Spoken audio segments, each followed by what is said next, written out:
cameras and our mics. If you guys have questions. Hey, I don't get muted on this one. He never's muted. Leave the open mic. I got the power, Coach.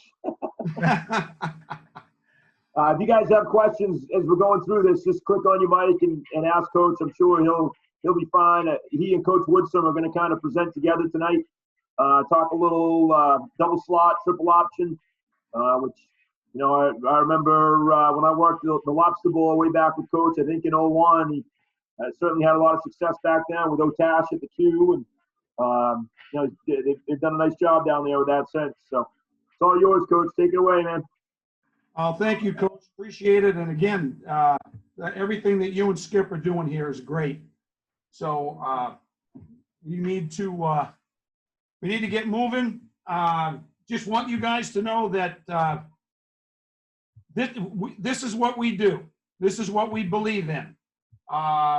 If you're here tonight and you are wondering whether or not this is something that you want to do, the only thing that I would ask is that you this needs to be the focus of your offense. This can't be a supplement. This needs to be where you hang your hat. That's what we believe. So if you're here because you want to learn how to defend it, I don't know if I'm going to be able to help you with anything there. And if you're here because for entertainment, hopefully Coach Capone can fill that void for me. So what we want to do is kind of give you a little bit of our philosophy first. Are you guys seeing the screen? Yeah, we got you, Coach. It's up there.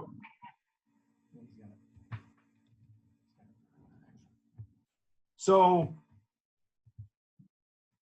we're fully committed to this. This is what we do. And we really feel that if we execute properly, that we're going to be able, with patience sometimes, to be able to move the ball against anything that the defense is going to throw at us. We do have difficulty when somebody is superior to us defensively. But even then, again, if we're patient enough, we'll be able to hit something at some point. If you're a little bit better than us, hopefully our ability to execute the triple gives us the edge.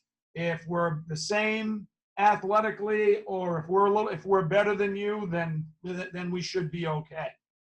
But basically, there are 5 things that we use as an approach. First one is obviously the triple option and the play action pass game off it. We will counter that with a counter game and a power run game. Counter game if you're overcommitting. Power run game if you're giving us some weakness inside because you're overloaded on the perimeter. Some of you guys that know us, if you read number 3, you might laugh. It's like, how much run and shoot do we really do? Not very much, but it's probably the run and shoot alignment and formations and motions that are what give us the edge and what present problems. The sprint out and the 3-step drop game will be big for us if you're doing some certain things in the secondary. And something that we have moved to within the last couple of years is the pistol alignment. So we've got the ability to run our entire playbook out of the pistol alignment. And the pistol alignment also gives us an opportunity to do a couple things that we can't do when we're underneath. So that's basically what we're looking at as far as what strategy we have to go to. Okay, the reason for the spread, and I have never run it out of the wishbone since we committed to this when I first got to Massabessic back in 1997. We were in the double slot, and that double slot formation presents problems, and we feel that those problems give us an advantage, either on the ground or in the air. We got to be able to take advantage of both. So that first one, by spreading the defense with 4 quicks, we're going to force you to defend the whole field. Since most of our formations are balanced, unless we choose not to be, it forces the defense to balance up and really doesn't have anything to key to. And our motion happens so quickly that we feel that we gain an advantage with that. We have the ability with shifting motion and formation to give the defense a number of different looks. And it was kind of neat to watch Coach Roscoe the other night when he was talking about unbalanced formations, because we kind of feel the same thing. We can run our whole offense out of any one of our unbalanced formations, and really it doesn't take a lot of teaching by us or a lot of learning by our kids over and above once we have the base package in. Our players don't have to be big and strong. Of course, we would like them to be, but we try to sell them on the fact that quickness, speed, focus, and discipline and mental toughness are the real strengths that we need. But we're certainly not going to sit 6'3", 275-pound kid to play a 6'3", 170-pound kid.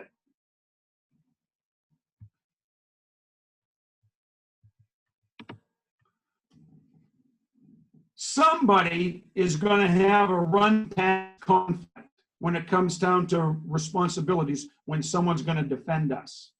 Okay, so we want to find out who that guy is and then take advantage of. We also feel that we can pretty much dictate how and where the defense is going to be in certain formations. So that makes it easier for our players. Creates a lot of one-on-one situations. Forces the defense to play in space. If your guy makes a mistake, gives us an opportunity to make a big play.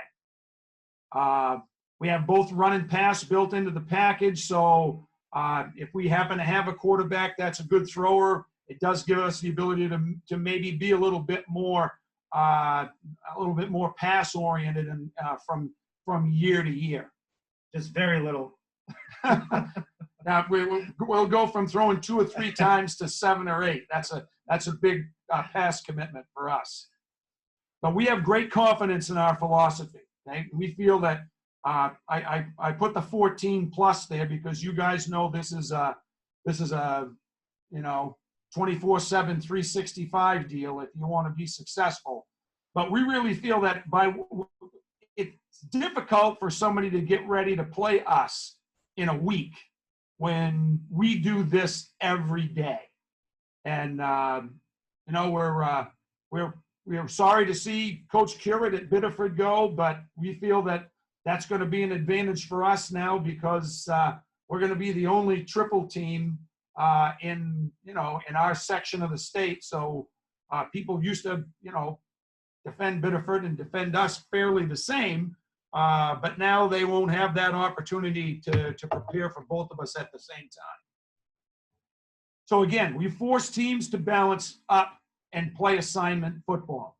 And we feel that, we're dealing with 15, 16, 17, 18-year-old kids, asking them to be disciplined and play an assignment for 48 minutes on a Friday night when they've only had 2 or 3 days to learn that assignment. We feel that gives us an advantage. So they've got to assign one guy to each phase of the option on both sides of the ball because we're balanced. And they also have to take one man and have that guy assigned to a deep pass zone. So there are 4 guys on each side of the ball that we pretty much know what their assignment is. Now, as far as where they line up, that's going to change. But as far as knowing that there are going to be, we're pretty much going to know where 8 guys are. And they've got to be disciplined enough to play their assignment for the entire play. And again, one of those guys is going to have a pass-run assignment conflict, okay? And we got to find that guy. Our guys in the tower, that's their job. I mean, we might think we know who that is, but from week to week, we could see somebody in a defense for 3 weeks before they play us. And then first time we come out on Friday night, they're in a front that we've never seen before, or they're playing 3 or 4 different fronts one of which we prepared for, and the other 3 we haven't. So we got to find that guy. And then a lot is, what do you do with those other 3 guys? And where those other 3 guys are lined up and what they're doing is something that will also determine what we're going to do on any given night. So I'm going to handle the up front stuff.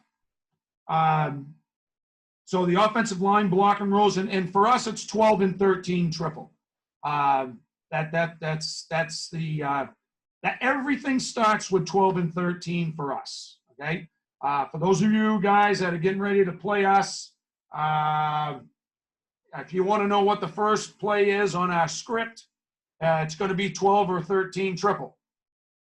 It might not be out of the double slot formation. It may be with some type of a different motion, but it's going to be 12 and 13 because everything that we do is based on how you are going to defend 12 and 13 triple. So the read key for us, and our guys up front have to know this because we don't block the read key, is the first man on or outside the play side tackle.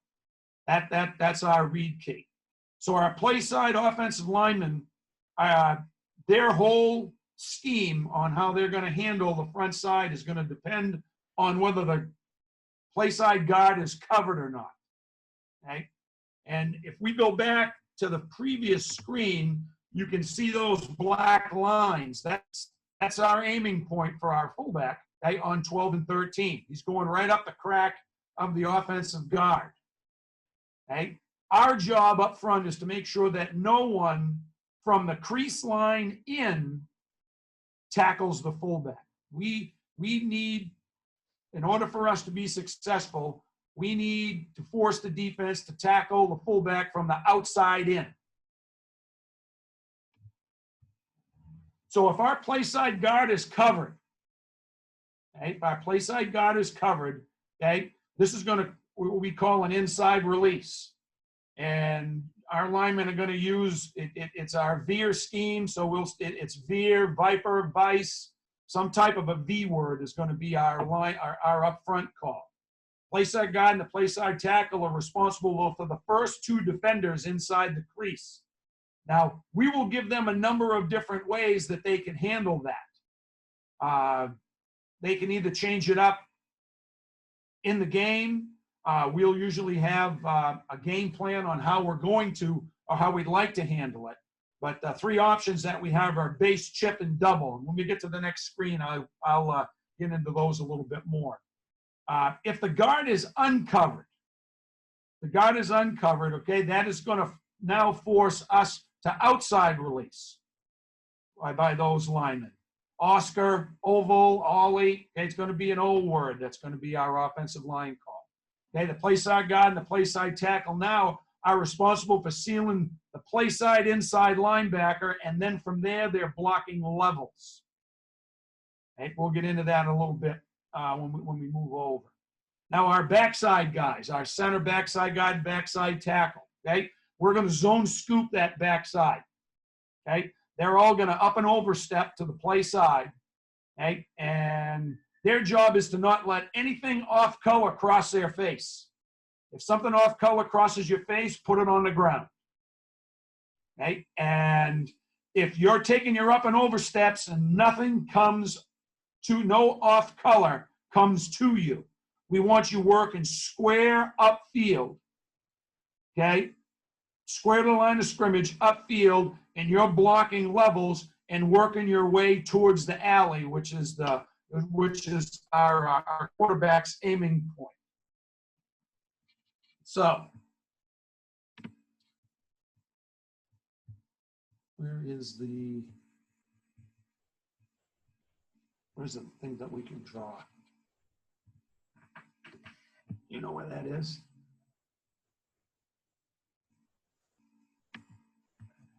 Don't know where that is, huh? All right, let me see. Oh. No, all right. All right, so against a 5-man front, guards uncovered. So our tackles and guard here, 45 degree up over step, working straight up field. 45 up and over step, working straight up field. Somebody's got to pin that linebacker. If it's the guard, then the backside tackle will look to seal anything that's crossing his face and work levels up into the alley. If the backer's out of there and the guard takes his step, tackle sealing the linebacker, the guard, first thing he'll do is he's going to look, make sure this backside linebacker is taken care of. If he is, fine. If not, now we're going to work to the alley here. Center, up and over on the nose. Nose slants, he'll pick him up. If the nose reads or goes backside, the center will now continue straight up field. Guard, his aiming point is the play side hip of the nose. If that hip stays or shows, he's putting the nose on the ground. Okay? Nose slants away, now he continues on his path, looks to pin that backside linebacker. Backside tackle's job is to run through the heels of the nose guard.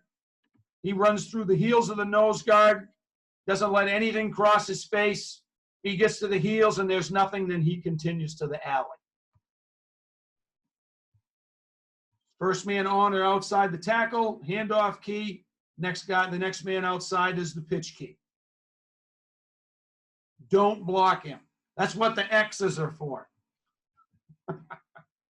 So now let's go to a four-man front. Okay, guards covered. Okay, so now we're going to inside release. These two are responsible for these two. So we would like to have our guard be able to handle that three technique one-on-one and reach block him. That will allow our tackle to go right now and seal that linebacker. That's our base scheme. Okay? We can use our chip scheme if we're having a little trouble with that tackle. A guard will still reach him like he's blocking him alone, and now our tackle will release inside and give that three technique a good punch on the play side shoulder or play side breastplate, okay, to push him onto the guard, and then the tackle will continue upfield for the linebacker. Okay, and if we are really having a hard time with that tackle, or if we just want to take him for a ride, we'll double it. And these two guys will double team this guy. The thing that we tell if you're going to double team him, you've got to get enough movement and throw him into the lap of that linebacker so he can't scrape over the top. Okay, our backside guys now step, because we got to make sure that we have this blood stunt taken care of. So he takes his up and over step, protects that A, nothing shows, now he's upfield. Okay, that no, if he's head up, now he can inside step, and our tackle and the guard basically will scoop now.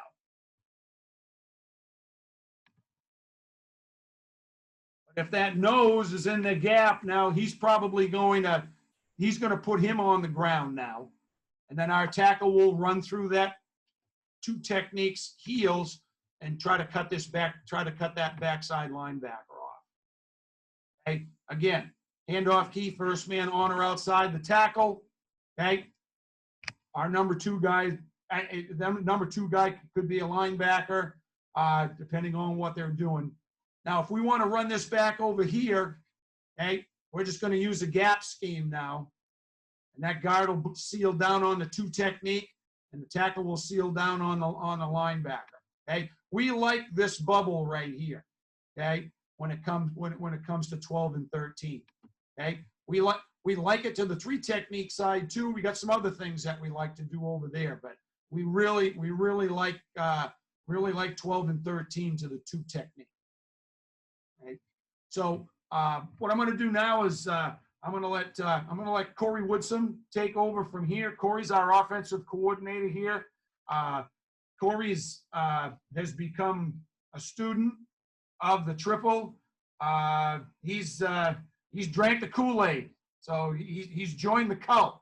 There aren't many of us, so he's a welcome member. But he's probably one of the best young coaches that I've worked with. in my coaching career, and I love working with him. I love working with him, and he knows the skill position stuff probably better than I do. So I'm going to turn this over to him now. Thanks for the kind words, Coach.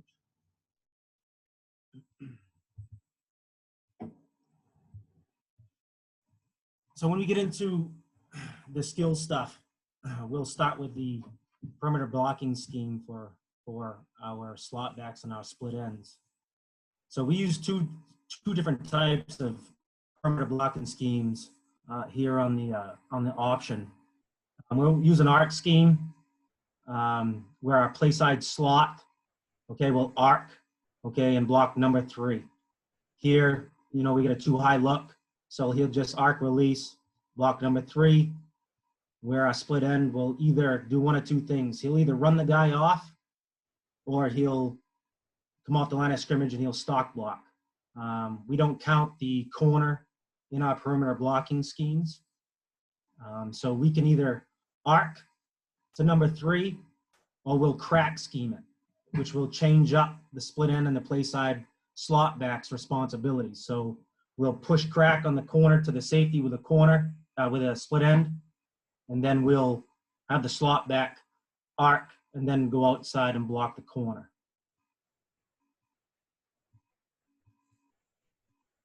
This is here against a 40 front. Read key number 1, arc to number 3, hoping that this play side tackle with an uncovered guard will arc and seal this backer. We'll climb number 3, pitch off number 2, run off, or stock block the corner. We get to the next slide, we'll talk about the quarterback.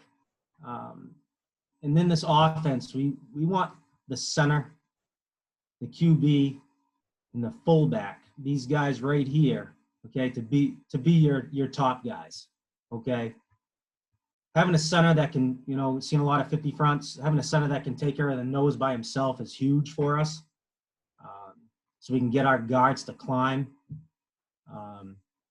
Fullback, obviously, you want either, you know, ground and pound guy or guy that can, you know, hit some zones and bang it, bend it or bounce it. But we want a downhill guy in the fullback. But our quarterback, he's got to be the guy. Okay, your quarterback's got to be the guy, and we're willing to sacrifice athleticism for a guy with some brains, a guy that can read it. Okay, so our quarterback footwork. When we talk about our quarterback's footwork, we use the ride and decide method. A lot of other different approaches to this. One being the point method, but we use the ride and decide, where our quarterback uses clockwork. So if you're facing forward, 12 o'clock being straight in front of you, our first step is going to be with our play side foot, and he's going to step at 4 o'clock to the right. Okay, his hands have got to beat the feet. So we want that ball to come from the snap from the center back into the fullback's belly as fast as he can, okay, before he gets his second foot in the ground. Right? When he gets his second foot in the ground, we want it down as soon as possible. And we want his toes both on the crease line, okay? Fullback owns the crease line, so we need to clear that, get the ball as deep as we can in the fullback's belly. We want him to pin the chin. So we want to pin the chin on his front side shoulder. So we know that that ball's buried deep into the fullback's belly. At the same time, his eyes got to be on the dive key, okay? And in this case, on 12 and 13, it's the first man on or outside the play side tackle. We want Z's in his hips, knees, and ankles. We want Z's in the hips, knees, and ankles for all of our guys. It's a good athletic position, whether you play quarterback, fullback, offensive line. That's a good, strong athletic position, okay? And we want to be ready for a hot read, okay? Get ready to pitch a ball and hot read.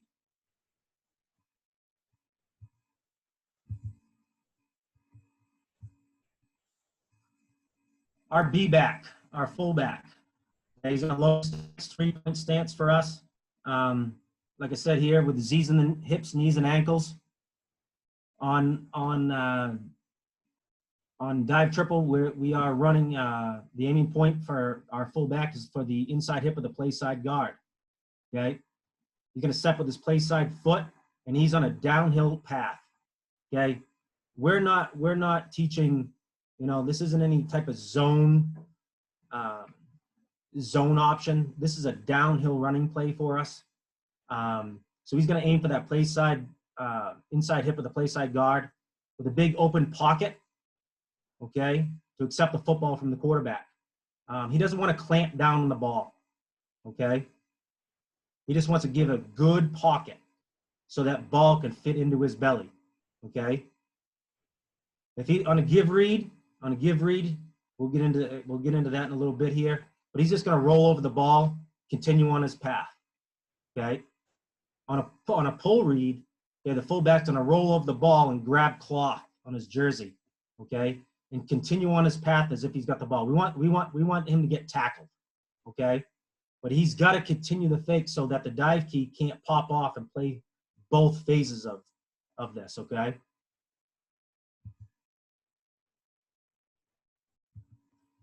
So on a given pull, fumbles are caused in the mesh by the fullback clamping down on the ball and the quarterback who reads past the front hip, okay?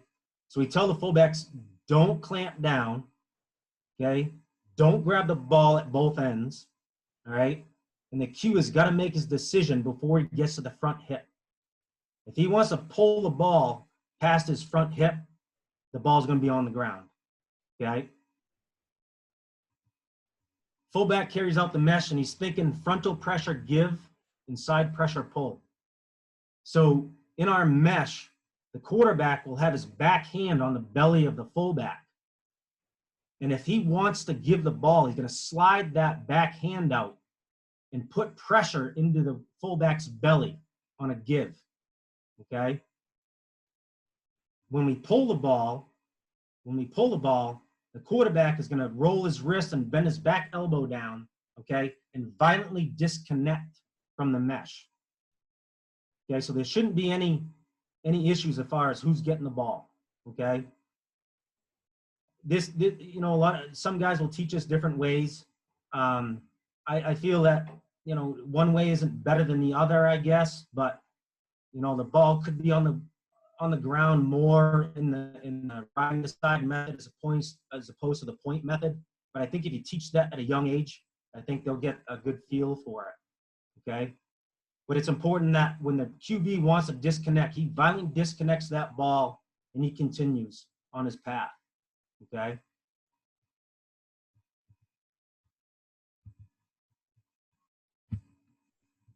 Our slot backs, which we call our A backs, all right? They're blockers first, okay? They catch the ball on big plays, but they're blockers first, okay? On 12 and 13, our backside A, okay? He goes into option motion, okay, which we call rip and Liz motion, okay? And it's all predicated off of the cadence of the quarterback, okay? We want him to leave as late as possible, okay? Without sacrificing the ability to get into proper pitch relationship. Okay, some guys are slower than others. If a guy's, thinks he's a glorified athlete and really can't get stacked and real slow, then he's probably going to end up being a guard. But we just want to make sure that the guy's going in full speed, okay? He doesn't bow his pitch path. He's aiming for the heels, flat to the heels of the fullback, okay, and not bending. And we want him to stay in pitch relationship with the QB, okay, working downfield. And we want him at 1x4, okay? We want him 1x4 off the quarterback. And it's his responsibility to stay in pitch relationship with the QB, all right? So when we get into the mesh, we also coach the stack position.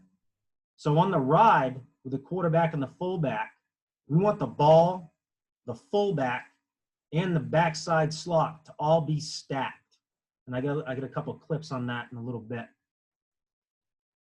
Play side slot back. He wants to keep his shoulders square, okay? And he's going to either arc to block number 3, or we're going to use the crack scheme, which we communicate in a couple of different ways. Hey, Coach, I'm going to jump in real quick. You had a question out there just asking you to talk through the quarterback thought process on the read. On the read for the quarterback. So there's a couple of different ways to do this. They talk about the one thought process. You're gonna give unless, okay? Or you're gonna pitch until, unless. We had a number of different ways that we coach this up. But we tell our Qs to give the ball unless he thinks the read key is going to be able to tackle. That's it. If you think he's going to come down and tackle the dive, then you pull the ball. Okay? You can't be wrong on a give.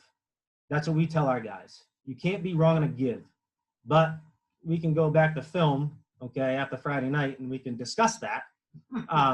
But you can't be wrong on a give. But when you give the ball, you want to replace the dive key. Okay, so you want to stay flat down the line of scrimmage. You want to replace that dive key. Okay. I mean, there are some guys that if you see green, give. If there's no green, pull. Some people teach about the head position. If the read key's head is across the crease line, then you pull. If his head is outside the crease line, you give. There's all kinds of there's got to be 4, 5, or 6 different things that we've heard, but we really think that going to this one-way thought process has certainly cut down on turnovers for us. I also think that it's made us much more readers. If you do this unless, or you do this unless. So I think we're really happy with this one-way thought process. I got a couple of other questions too, Coach. I'm going to throw at you real quick. One is, do you do anything special with the splits on the line guys up front, or do they take a standard split all the time? No, our standard splits are 3 feet. That's where we start.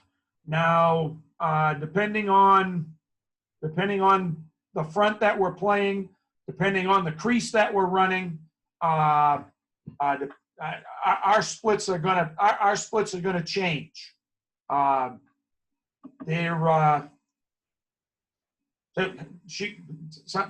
Sometimes we tell our guy, go until he won't go anymore. But 3 feet is where we start, and then we're working from there depending. And then the last one was, do you seal on a one-high look? Excuse me? Do you seal on a one-high look? That's somebody who knows what they're talking about. Why is he asking that question? That's Coach Capone. He's being a wise guy. Yes, we will seal on a one-high look, unless we feel that the outside linebacker is a better player than the free safety. Awesome. Sounds good. All right, keep rolling, Coach. Good stuff, man. And to go back to the reads for the Q, running it from the pistol and from under, we can do both. They just don't hit the same way. And I think that when you run it from under, everything hits much faster. And it actually, I think it could be an advantage for the Q to not think so much. Okay, when he's in the pistol, it gets him longer time for a ride, and sometimes it can, it could be easier. You could think make it more an advantage to give him a clearer read, but sometimes faster and less decisions are better decisions. The split ends, we must make the big play when it presents ourselves, okay? Our pass game is an integral part of our complete package. It's not the main focus, obviously, but we must execute, and we must be technicians and be disciplined, okay? We run the ball, all right? That's the Kool-Aid. We run the ball. We want to gain 3 to 4 yards on every play. We're going to stay on schedule, okay? And if we get 3 or 4 yards on triple on first down, I'm running triple again, okay? And if we get it again, I'm gonna run it again, and then we go from there. Our split ends, it's imperative that they stay on schedule. They got to know how important it is for them to stock block and to run off. They will get an opportunity because the secondary will overcommit, okay? Or they'll get lulled to sleep, okay? And if they decide they don't want to run down the field with a guy that keeps sprinting down the field, then we'll throw him the ball, okay? That's our philosophy. His alignment, they're going to be split out on the line of scrimmage with their inside foot up, their hands ready, you know, to hand fight for releases, but their eyes are in at the ball. Split ends, they don't need no snap counts. Damn it. They watch the damn ball. And their releases have got to be the same every single time, whether it's run or pass. Okay? That's the bottom line. They've got to be committed, just like everybody else. They've got to make sure that their get off is the same, whether it's run or pass.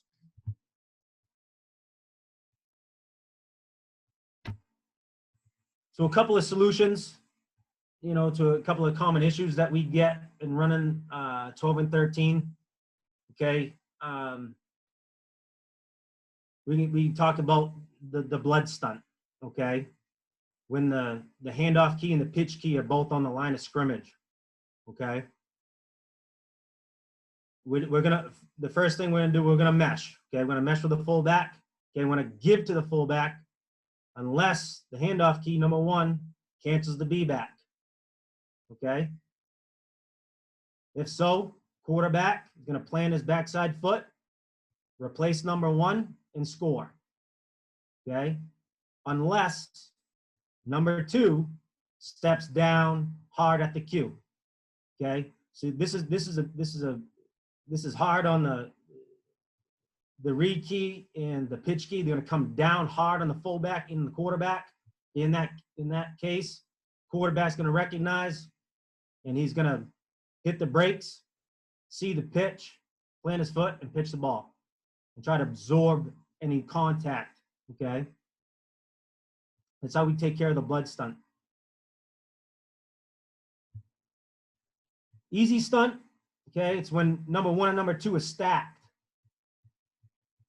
Okay, we're going to mesh. Okay, we're going to give to the B back, the fullback. Okay, unless number two runs through, okay,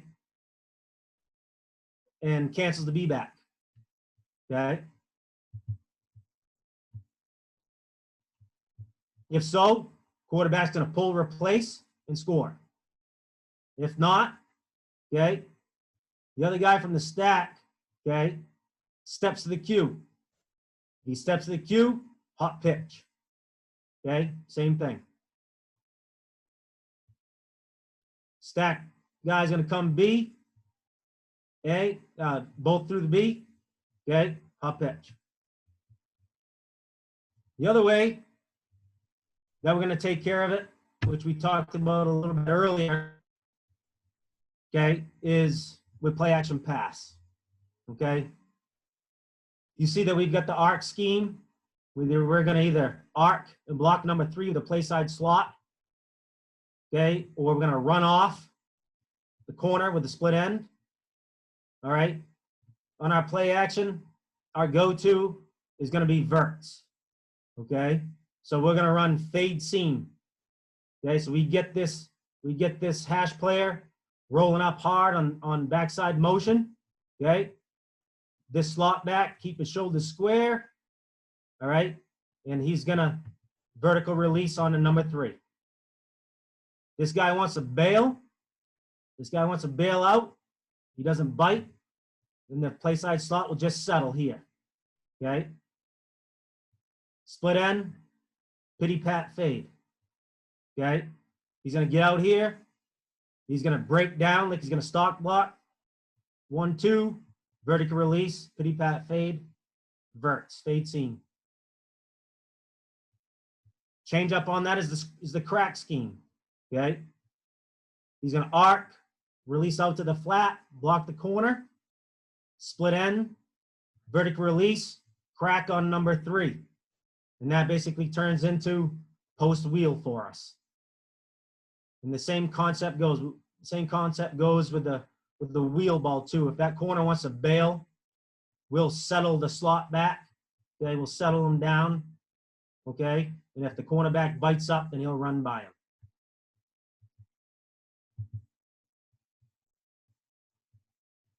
This here is a little something that Coach Morin put together. Okay. This is the only, we have stolen everything that we do from someplace else. Okay. Army, I met Jeff Munkin when he was a grad assistant at Hawaii, and we've known each other for well over 20 years. And he's been a phenomenal help. And there's nothing that he has done over the years that he has not shared with me. And he's a great coach, but more importantly, he's a great friend. But we've got stuff from Navy, Air Force. Mike DeLong at Springfield was a tremendous asset. And now Mike Sarasulo is. Chris McKinney at Maine Maritime. Georgia Tech, Georgia Southern. This last one, Art Greenlaw and I used to work at Camp Touchdown back in the mid-'80s. And Art Greenlaw was at Stearns and was running the triple out of the wishbone. And my question to him was, Art, do you think we can run that out of the eye? And he said, no doubt. And after that summer was when we started running the triple out of the eye at Thornton Academy. And it was a great asset for us. So I want to make sure. And Art Greenlaw was the first guy that really got me thinking about running triple at the high school level. But everything we do, we've stolen except for this. We just felt it was real important for us to get our paths correct. If we were going to be disciplined and focused and paying attention to detail. So if you come to our practice field, or if you come and watch us wherever we are during preseason, you're going to see 3 or 4 of these painted on the field somewhere, because our quarterbacks, fullbacks, and slots, this is where they do almost all of their drill work. So again, that midline, that's our midline crease. Where all of those lines meet, it's 15 feet from the front point of the ball. That's where the fullback's hand goes. So we've got the dive crease that goes to the crack of the guard. We have our veer crease that goes to the inside hip of the tackle. Then we've got our slot back paths where they run to the heels of the fullback and then get into their proper pitch path. And then the X's are where our quarterbacks set up to throw play action pass after the snuggle. So this is the only thing that we do that we can take 100% credit for. But it has been a great teaching tool for us.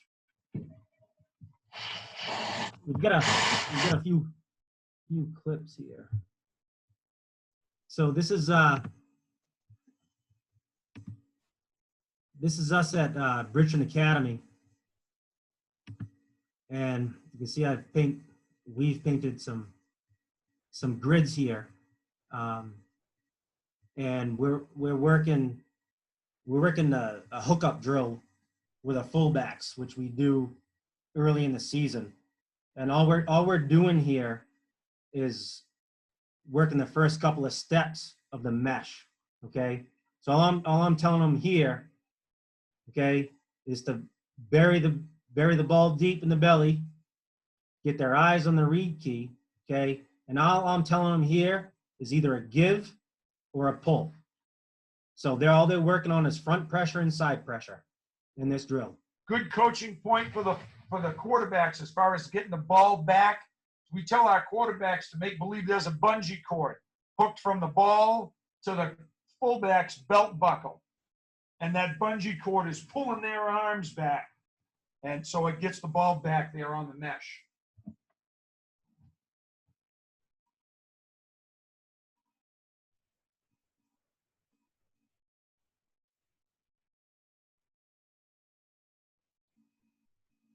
Once a Q pulls the ball, he's going to reseat the ball and put it at his sternum. So we're working a different crease here. We'll use players, coaches, okay, as read keys. And this is what we call our ride and decide drill. It's just strictly the quarterback and the fullback.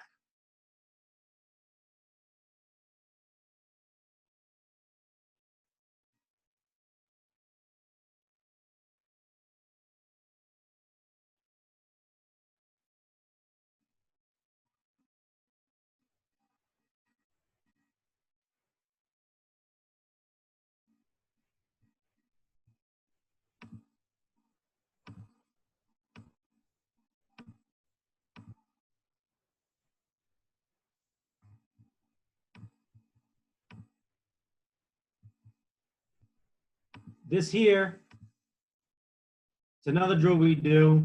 It's called our cat and mouse drill. Okay, when we incorporate the slot backs with the quarterbacks and the fullbacks. Okay, so now they're going to get into motion into their pitch paths. Okay, so what you'll see is right here, we got two different groups. This is the older group. This is the younger group here that I'm working with. Okay, we haven't even snapped the ball yet, but you'll see the backside slot here already in motion, and this guy's waiting.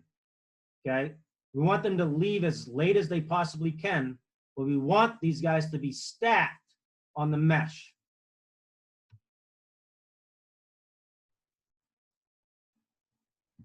That's not bad. This is not good. Okay.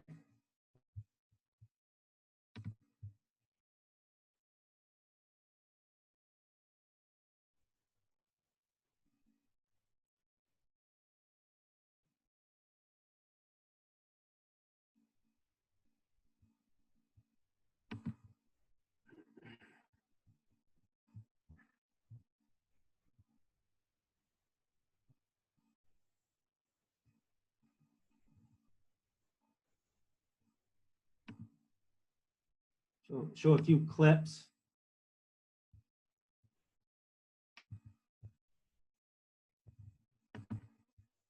Coach Capone ran this a couple of times against you guys. That was a shootout.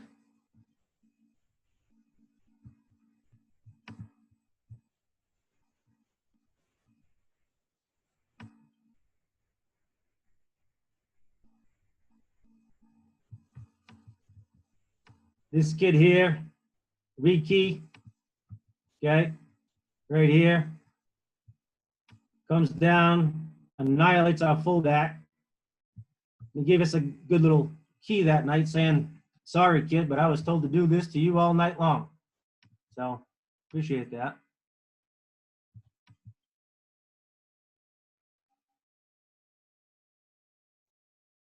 No stock block out there.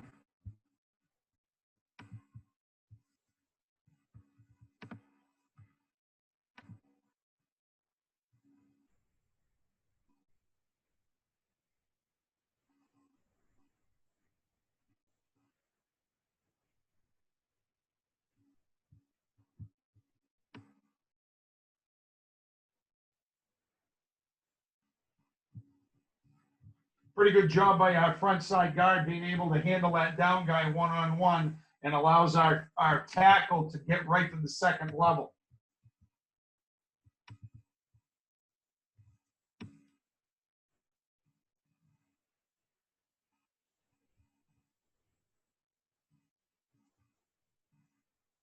That was the one time in the game that end doesn't come down and tackle our fullback.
That's a good, you want to run that back, Coach?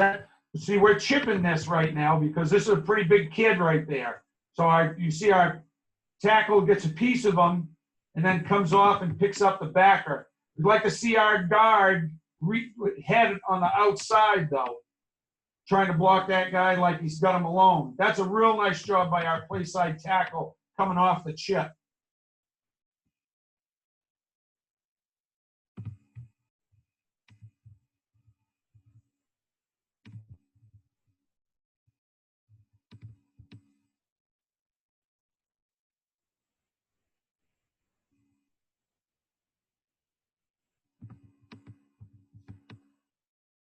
See, a good example, nobody from inside the crease can tackle the fullback. We get that nice green wall built up there.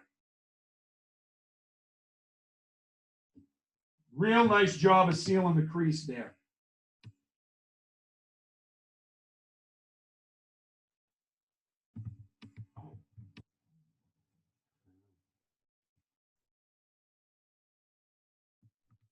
I want to come back, bring that back.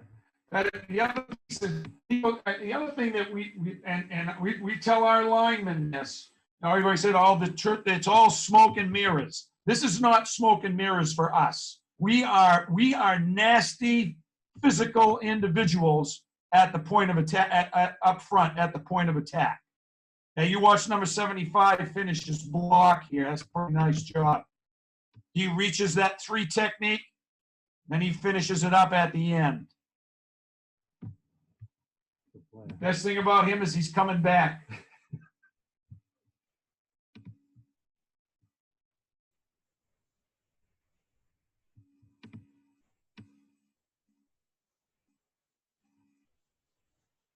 The minute they come down, see that they have to tackle the fullback from the outside. And now our quarterback's in the alley.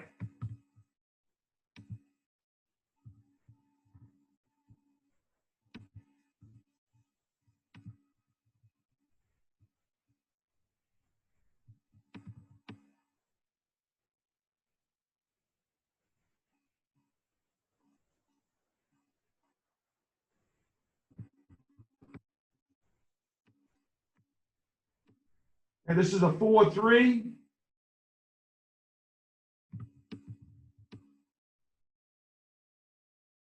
Again, good job on the play side with our guard being able to handle guy one-on-one. Allows our tackle to get up the field, get a piece of that outside linebacker.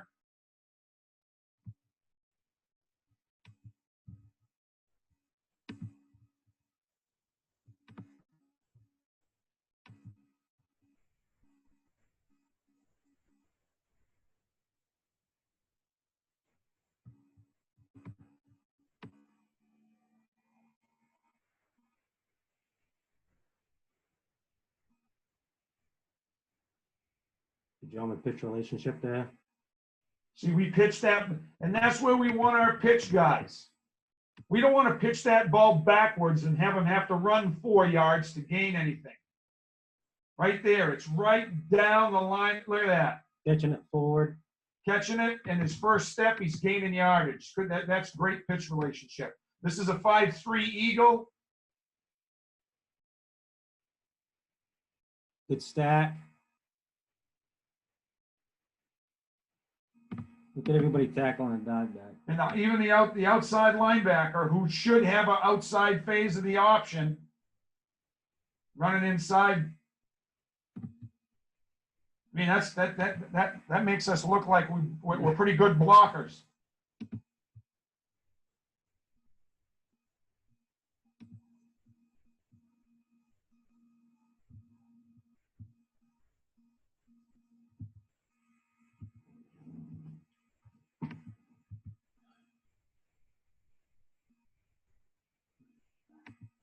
There you go.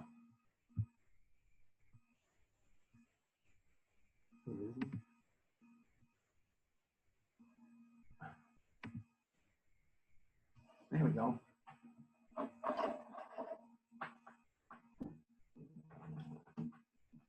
So that's 12 and 13. Again, that's where everything starts with us. If that's going to determine whether we continue to run it and continue to run it, or if we're going to have to go to one of the other creases or to one of our complementary plays, whether it's power, counter, or the pass game, depending on what you're doing to stop 12 and 13. You know, big thing we're selling our kids on is SOS, stay on schedule. Okay? 1st and 10, 2nd and 6, 3rd and 3, move the sticks. As long as we're doing that, we're staying on schedule. We don't need to score 50, 60, 70. We'll take the 50, 60, 70-yard touchdown run or the big pass play if it presents itself. But if it doesn't, we're just going to be patient, okay? We're going to pound. We're going to stay on the crease, and we're going to pick up 3-4 yards of whack. We had a 22-play touchdown drive this fall, and we also had a touchdown drive that took 10 minutes and 23 seconds off the clock. We think that's pretty demoralizing for a defense and for an offense to have to stay on the sideline and watch that happen. So the SOS means stay on schedule, but the SOS is also what we want to see our opponents do when we're running the football. Hey, Coach, I was going to ask you, the blocks that your slots on the outside backers or the slot going to the safety, how do you rep that in practice? Do you do it like just in drills, or do you do it in team, or how does that work? We run in when we script our offensive practices, we do multiple fronts. We throw all kinds of fronts because we never know what we're gonna get. It doesn't matter if somebody showed a 50, you know, the last 3 weeks in a row they get to us and we get some kind of morph whatever, So we show multiple fronts and we just get reps. But our slots will work their individual blocking techniques with their position coach. Yeah. And you saw the cat and mouse. They'll work their schemes during cat and mouse, but then we will also send them for a group period with the split ends, and they'll work their perimeter blocking as well as the complementary pass routes we're working that week during that period too. So it's a combination of individual work and then group work with the other backs and with the receivers. When you guys go team, how live is their blocking? Is it pretty full tilt, or is it pretty, do they have a deal worked out? It should be more live than it usually ends up being. I know it's hard, man. It's hard to get, in team you're focused on a lot of other things, and usually the position coach gets on those guys. But I always found that's the hardest position to to coach those guys up blocking wise? They got a lot of different blocks to execute. I wish we were playing in Massachusetts so we could cut block. I'll tell you, that's if we could cut block this, it would be awful. No, that's deadly.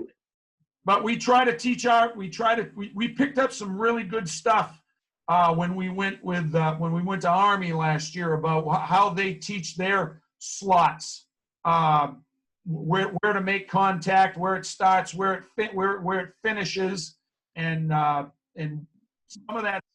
We've been able to incorporate some of that stuff, even though we can't cut block, and we think it's made us a little bit better. Johnny, at the college level, they've changed a lot of those rules as far as who you can cut, and it's made it a little bit more. My last couple of years at base, it was more of a challenge than it was when we first started running it. You just come up, and you can slice that, get that inside linebacker. Some of that shit you can't do anymore. No, what Army calls it shirt to shoelace, and they got a series of drills.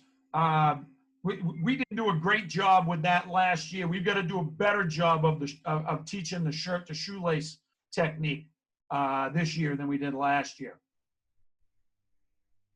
So you other guys got some questions you want to come on, and if you guys want to turn your mics and cameras on or whatever.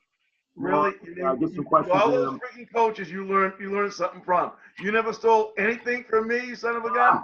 Really, dude? Nothing? I stole my haircut. Of course, Johnny.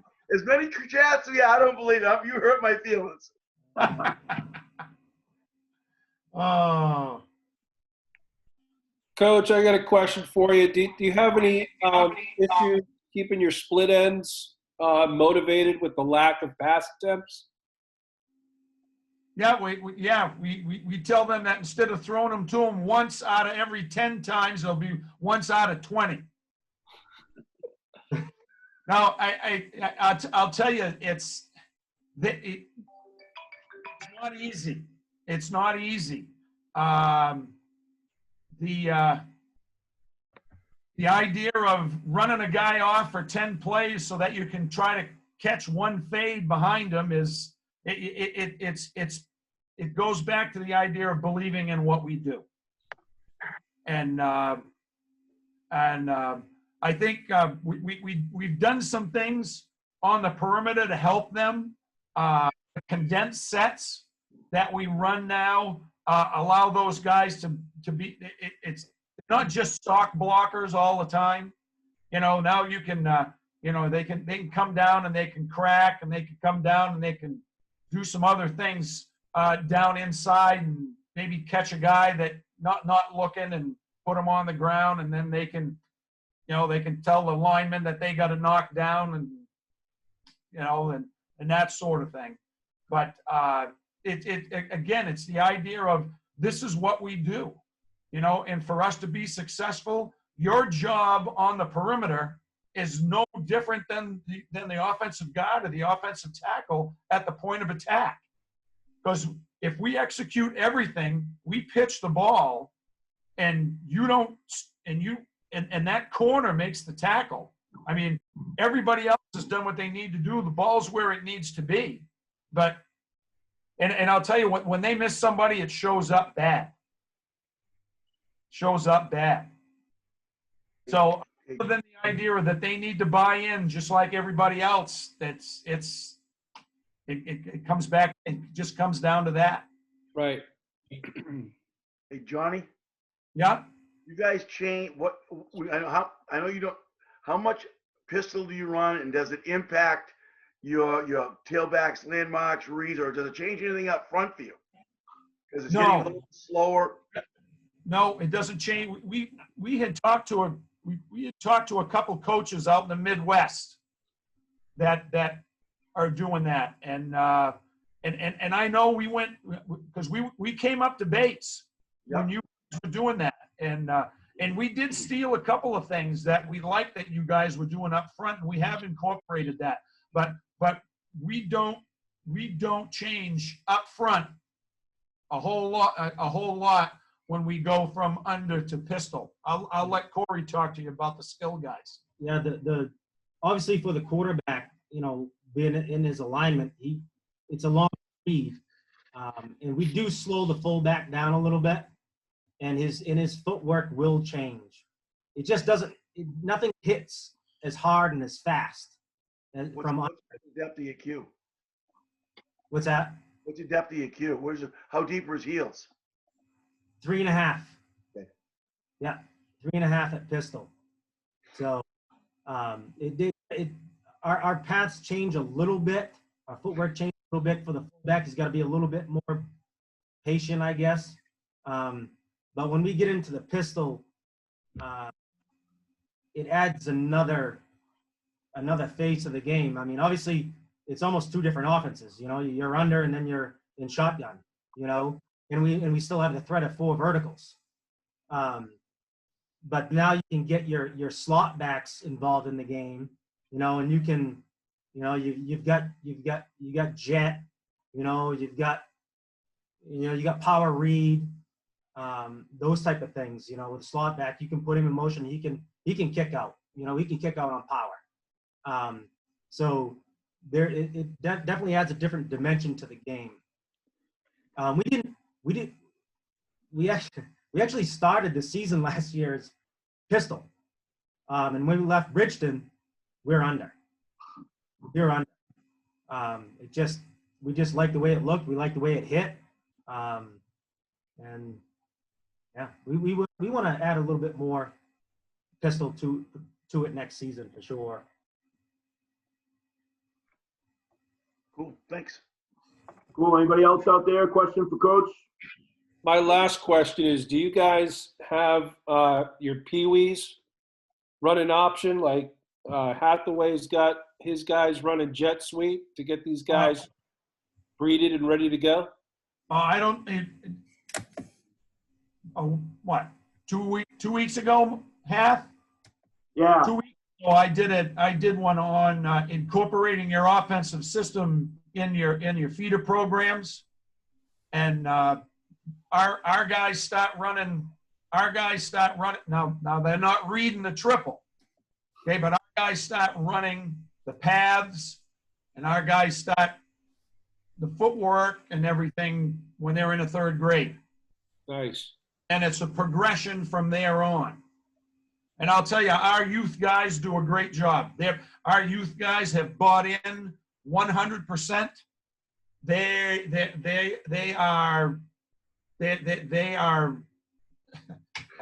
phenomenal. They really are. We got 2 on right. 3.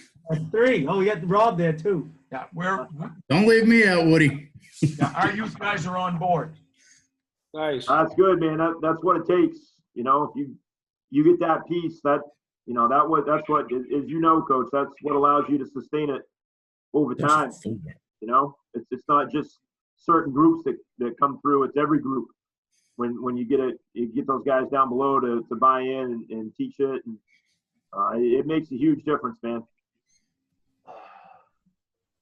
I mean, this is really the second. This is the second go round for us. We incorporated it when I first came here back in the late '90s, and again, they were great, and they fed us kids that knew what they were doing for years and years and years, and now that we're back at it,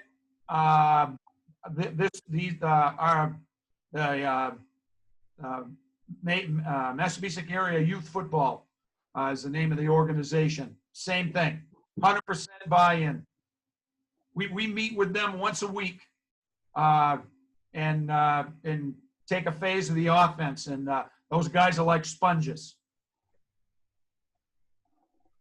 Good stuff, man.